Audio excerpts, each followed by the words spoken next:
Also einige Kolleginnen und Kollegen von mir haben gearbeitet nebenbei und es ist durchaus möglich. Ich glaube, die Frage ist halt, wie viel vom Privatleben möchte ich aufgeben fürs Studium. Ich glaube, da ist halt dann die Frage, wie viel man da bereit ist, an Zeit zu verlieren. Ich arbeite neben dem Studium und also im ersten Job war es relativ anstrengend, weil ich fix jeden Freitag und jeden Samstag arbeiten musste, sodass ich halt auch nie die Möglichkeit hatte, irgendwie zu meiner Familie zu fahren. Was im jetzigen Job einfacher ist, weil ich Gott sei Dank einen Job gefunden habe, wo ich dort auch meine Tage sperren kann und mir das halt quasi ausmachen kann mit meinem Chef, wann ich halt arbeiten kann und wann nicht. Grundsätzlich würde ich sagen, es geht schon. Man muss aber schauen, dass man sich eher flexibel halt von den Arbeitszeiten her, wann man arbeitet, sofern es möglich ist, weil sich halt auf der FH immer wieder Sachen verschieben, beziehungsweise dass man einfach Wochenendarbeit zum Beispiel, wie sie jetzt macht, das geht eigentlich ganz gut. Es gibt schon Zeiten, wo es dann mal eher stressig wird, aber normalerweise geht sich das schon aus. Es kommt immer auf den Studiengang drauf an. Bei uns ist er darauf ausgelegt, dass du nebenbei machst, obwohl wir eigentlich sogar Vollzeit sind. Also bei uns ist halt dann von Mittwochabend bis Freitag immer Uni und Montag, Dienstag und Mittwochvormittag kann man dann arbeiten.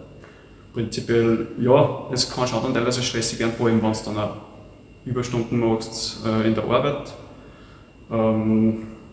Es ist nicht ohne, also generell so berufsbegleitend, also wenn man dann sagt, okay, 40 Stunden würde ich keinem empfehlen, also außer man ist halt wirklich ein komplettes Arbeitstier.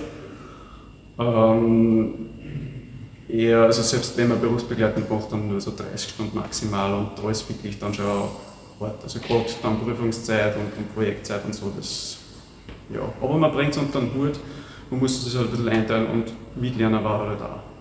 Ich denke mal, es ist vielleicht im ersten Semester finde ich es nicht so gescheit, weil es oft darum geht, weil ich kann sagen, okay, ich habe mir leichter, ich habe nicht so viel Zeit gebraucht, wer andere braucht vielleicht mehr, dass man einfach sich mal ein Semester Zeit nimmt, um halt den Workload vom Studium abschätzen zu können und dann halt möglichst, wenn man dann einen Job nehmen machen möchte, irgendwas, wo man zumindest halbwegs flexible Arbeitszeiten hat, was nicht immer einfach ist natürlich, und halt auch was hat, wo man sagen kann, hey, es tut mir leid, die nächste Woche kommt von mir nichts arbeitstechnisch, ich muss mir auf was vorbereiten, also irgendwas, wo man so weit flexibel ist, dass sowas geht, das würde ich empfehlen.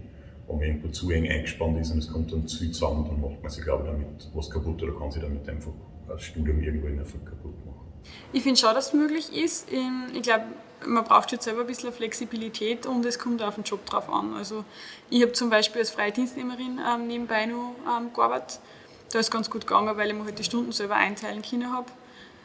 Ansonsten, glaube ich, braucht man schon viel Selbstorganisation oder halt auch einen Arbeitgeber, der da ein bisschen flexibel ist. Ja, es ist auf jeden Fall möglich. Dafür gehört es einfach eine ordentliche Planung. Einteilung ist bekanntlich das halbe Leben, aber wenn man das im Griff hat, ist absolut vorstellbar und auch zum Schaffen.